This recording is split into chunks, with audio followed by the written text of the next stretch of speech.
like we were inside a bag together, you know? You know what I mean? We're stuck inside a bag trying to escape. And Yeah.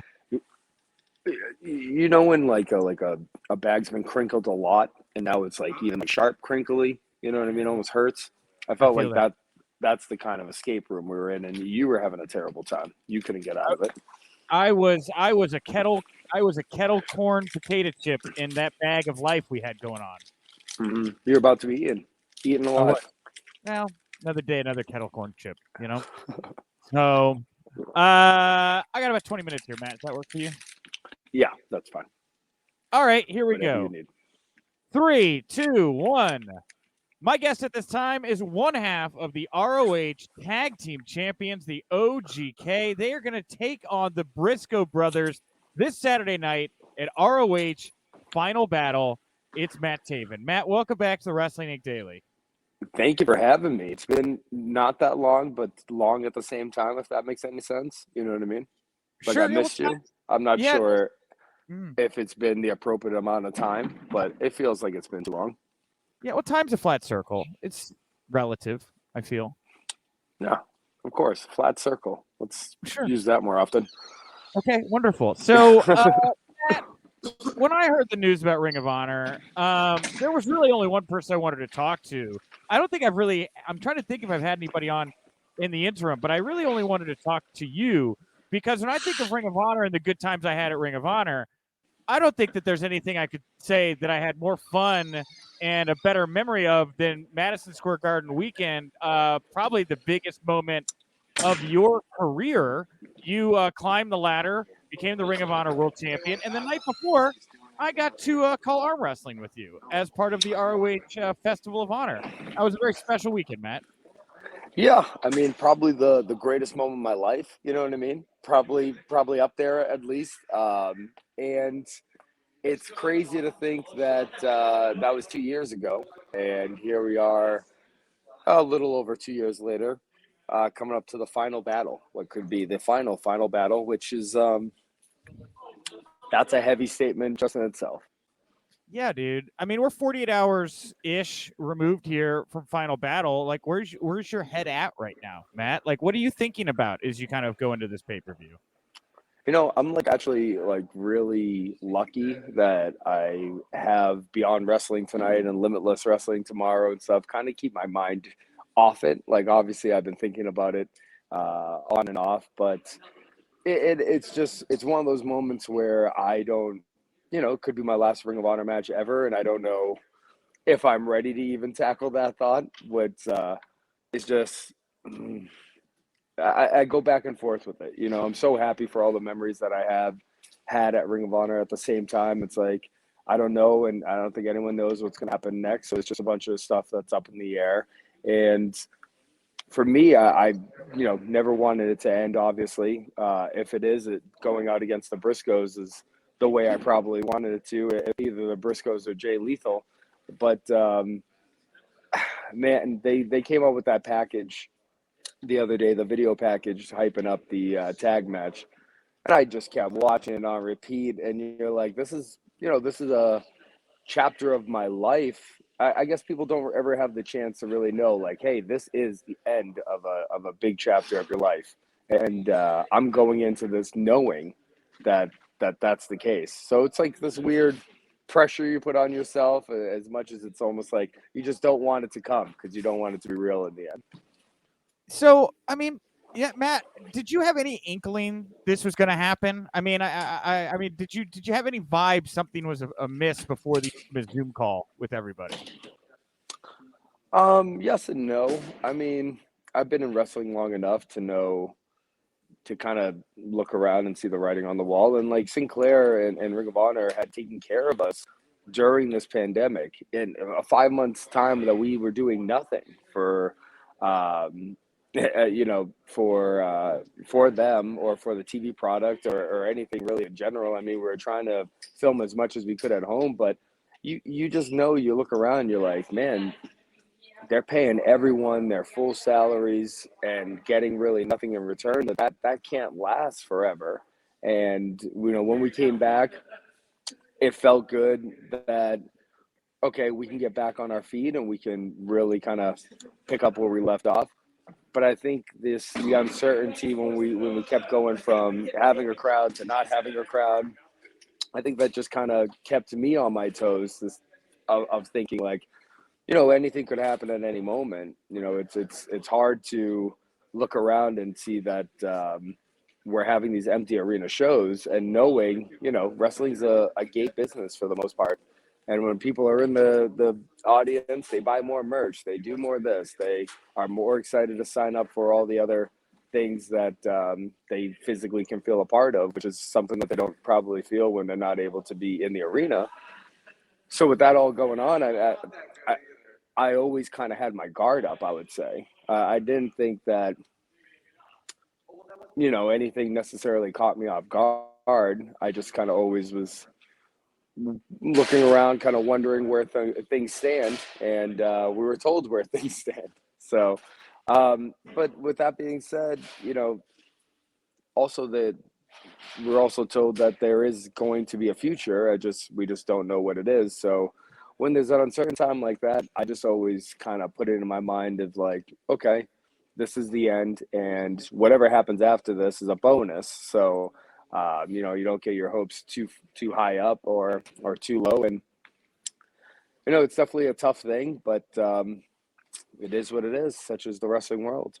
Yeah, man. And it is a crazy coulda, woulda, shoulda, about this pandemic, right? Because you go back 2 years, you look at that MSG show, packed, sold out, first time in like 50 years anybody'd run that place.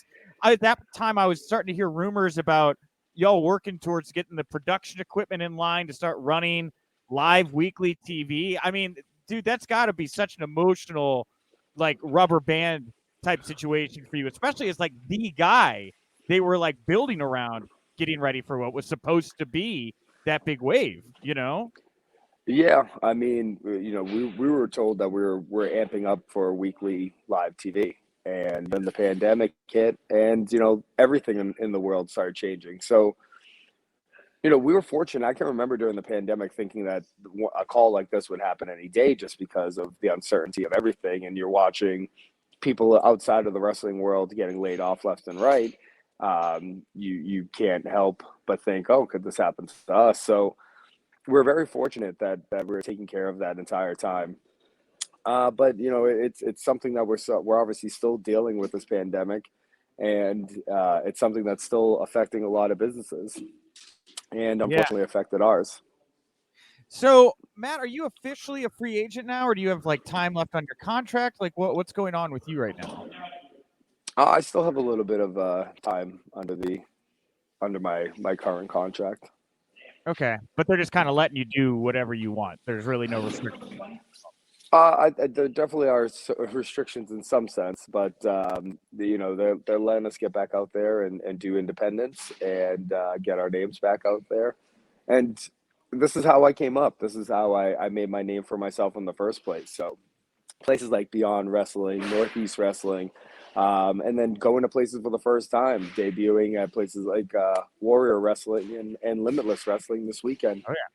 It's an exciting time for me. It's it's one of those things where you just try to make the most out of a bad situation. So when they said that we could go out there and kind of do our thing, I jumped all over it. And I've been familiar with the independent scene for so long that it wasn't something that I felt, uncomfortable or worried about doing. I knew that I would be able to come back. And I mean, I was hoping that I'd be able to come back and people would remember me. And, it's been it's only been 2 weeks, which is crazy, but it's been a nice 2 weeks. I've been very busy and, just trying to keep the good times rolling as long as I can. Yeah. So good times rolling. So you made my news sheets here in the past week, Matt. Word was that you were backstage at AEW about a week ago. Is that true? Were you backstage?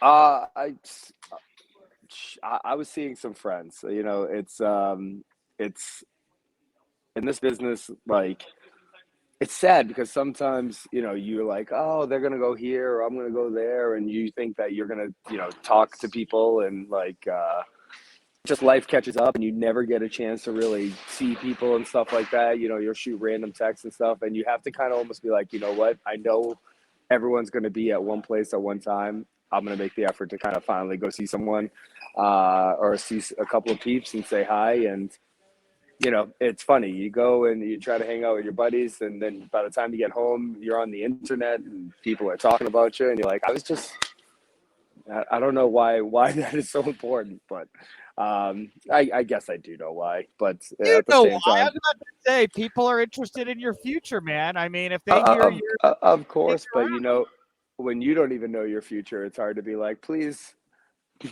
tell me what I'm gonna do. You know what I mean? So, oh, please let me know. I like, you know, you go to try to say hi to some old friends, and now everyone knows what you're gonna do next. It's like, relax, everyone. All right, I just haven't had an opportunity to see some peeps and took advantage of it, and of course, it becomes a big deal. But that's the story of sure. every wrestler, right? Yeah, for sure. Well, and I mean, I consider you both a friend and a subject in this situation, and like I'm just doing my due diligence here. I mean, look, you look at the OGK, right? There's a member there that's not currently with you guys. That's Adam Cole, and he's over in AEW. I don't know if that's who you were talking to or not, but just the idea of you guys all getting to work together, maybe once again, is that something that you think is possible or entices you? I mean, it's wrestling. Anything's possible, and obviously we have always that group works so well because we're always real friends. You know, like true real life friends, and no one would ever say no to hanging out with their buddies all the time and being able to work with them again. So, obviously, me and Mike have some things going. We just did NWA this past weekend. We have Ring of Honor this weekend, and we're looking to continue tagging. But of course, I mean, I don't want the headline to be Matt Taven says that he wants to be back. It's like, yeah, of course I would want to be back. It's like, oh, hey, do you want to go around the world with all your closest friends? Oh, you do? Holy moly, what a shocker. But um, it's one of those things that if it ever did happen, it would work every time just because of how real that friendship is. Yeah, well, and the core group of the AEW guys were Ring of Honor guys, right? Like there was that whole elite era with ROH, and then kind of flipped over into its own thing.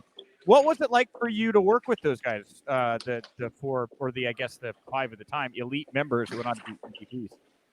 I mean, they put me on the map. You know what I mean? Being in the ring with those guys when they were so hot, it did wonders for me. And I always go up and I remember when the Young Bucks left Ring of Honor, I went up to them and thanked them, and as genuinely as I could, because they did everything. They changed the game in Ring of Honor. They put me on another level. Being in the ring with them obviously made me so much better and elevated my status so much from being in the ring with all those guys. So I think the world of all those guys. Obviously, they know what they're doing and they have a good thing going. They've set the world on fire. So it's like, you always root for everyone to succeed in wrestling because as the more places that are doing good, the better it is for the business overall.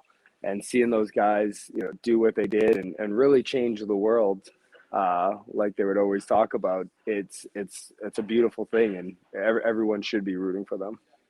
And you talk about friends doing big things like Jay Lethal, obviously the first Ring of Honor name to make the leap over to AEW. How did you feel about Jay's move there?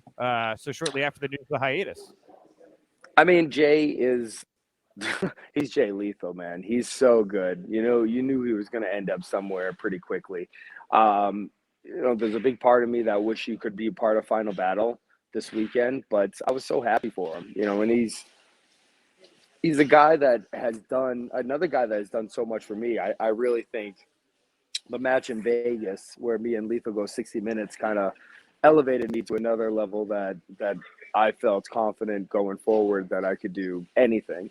And um, seeing Lethal be able to go out there and be on cable television and do what we all know he's capable of doing is it's something that you have to be nothing but happy for your friend who's been working so hard for so long is now being able to show it on a grand stage. Yeah, for sure, man. And so, you were, I guess, serendipitously fortunate in this kind of pandemic era to have one of your good friends, Mike Bennett, come back along for the ride with you guys. And you guys are currently the ROH Tag Team Champions. It's no secret Mike didn't love his last WWE run. I don't know if you've seen the comments. I have. I'm just gonna call it a spade, right? Didn't seem like he loved his last run, right? You know, I try sometimes to ignore Twitter altogether, but from what I've gathered from my times of browsing a time or two, I don't think he liked it. I don't think he liked it. He enjoyed it. So when you as a friend hear from another friend, does that make you less likely to go want to work at a W? Do you have an interest, I guess, in a WWE? Like, how do you feel about that proposition? I mean, everyone's experiences are different, you know, and I think Mike will be able to tell you that as well. Like, just because things went a certain way for him doesn't mean it would go a certain way for someone else. I grew up a WWE fan. I'd be lying if I said I wasn't interested. I'm interested in anything. You know what I mean? I've been able to make the most out of any situation I've ever been given.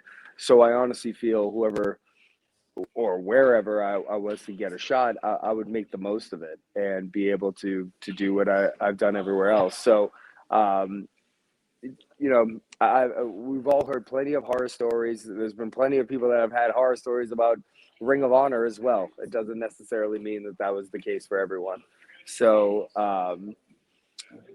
just because Mike didn't seem like, me and Mike, we were talking about this weekend. We disagree on a lot of things. We've never had an argument in our entire lives together. I think we respect the fact that people could be different than one another and still friends at the same time. So, like I said, if Mike was here to answer that question, he would say that his experience there wouldn't influence me at all.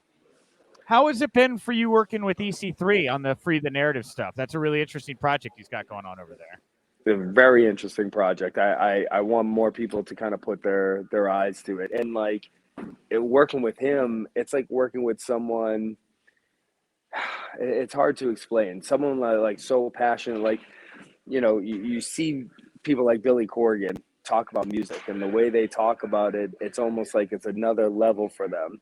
And EC3, when he talks, him and JC, when they talk about this vision that they have, the way they talk about it and the passion that they have for it, you can see it's inspiring because you can see the work that they put into it and what they have in mind and what they're trying to go for is something that I know that if given the right opportunities, they will succeed. So I'm very excited for them because they have something really, really cool going on there. I was lucky to be a part of the last one. It kind of came together very last minute, and I was able to jump on it. And I wanted to be a part of it. Don't get me wrong. Like I was substituting for Moose last minute, and Ring of Honor, luckily, but in 45 minutes gave me the okay. Next thing you know, I'm wrestling on it. So, there's a lot of room for growth there, especially for getting more eyes on it, and I'm hoping to be a part of it in the future.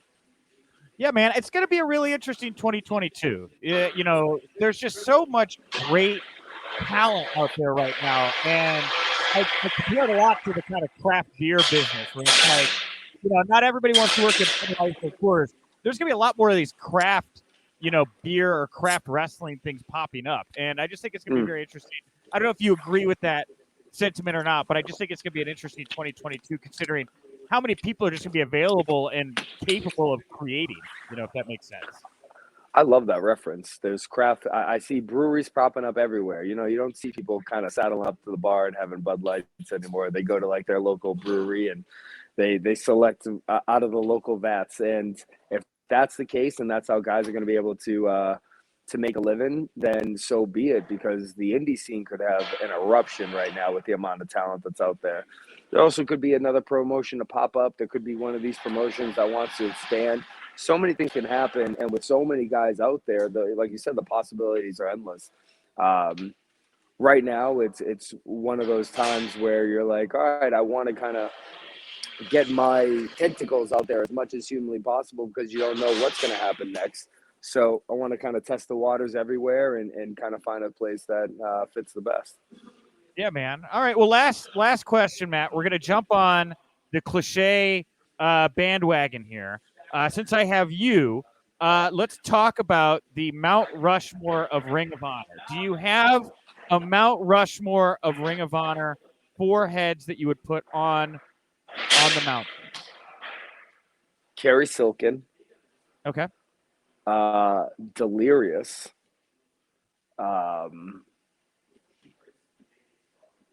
jeez, that kind of screwed up everything. I say there's no more important people than Kerry Silkin and Delirious in the history of Ring of Honor.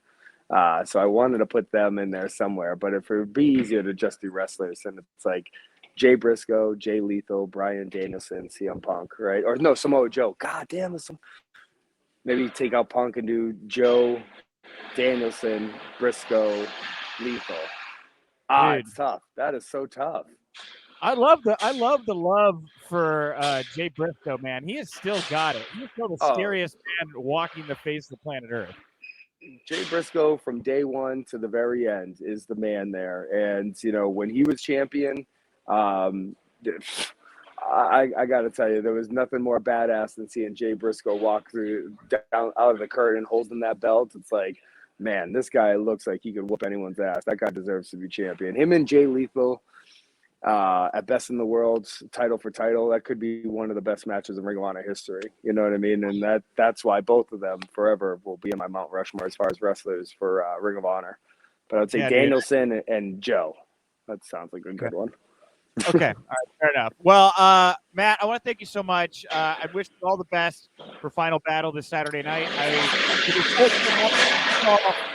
Matt versus Sam Scott at Warrior Wrestling. It sounds like there's a brawl going on in the background. So they just started setting up the ring. I can't find a quiet place anywhere. They're just trying to ruin everything that I got going on. That's fine. Don't worry about it. Yes, this Sunday Warrior Wrestling, Saturday night, and then and tomorrow night you have Limitless. Is that what you said? Yeah, tomorrow night up in Maine, Limitless Wrestling. Final Battle Saturday in Baltimore. Then out to Chicago for Warrior Wrestling. 4 states, 4 different promotions. Let's do it. Cool. Anything else you want to put over or promote here, Matt, before we wrap it up today? You know where to find me, Matt Taven, at any social media, TAVEN, the Matt Taven on Instagram, Matt Taven on Facebook and Twitter and Pro Wrestling Tees. Cool. And MattTaven.com. All right, Matt. Well, cool. I'll let you go. I'll let you go get ready for your wrestling stuff. This is a great talk, man.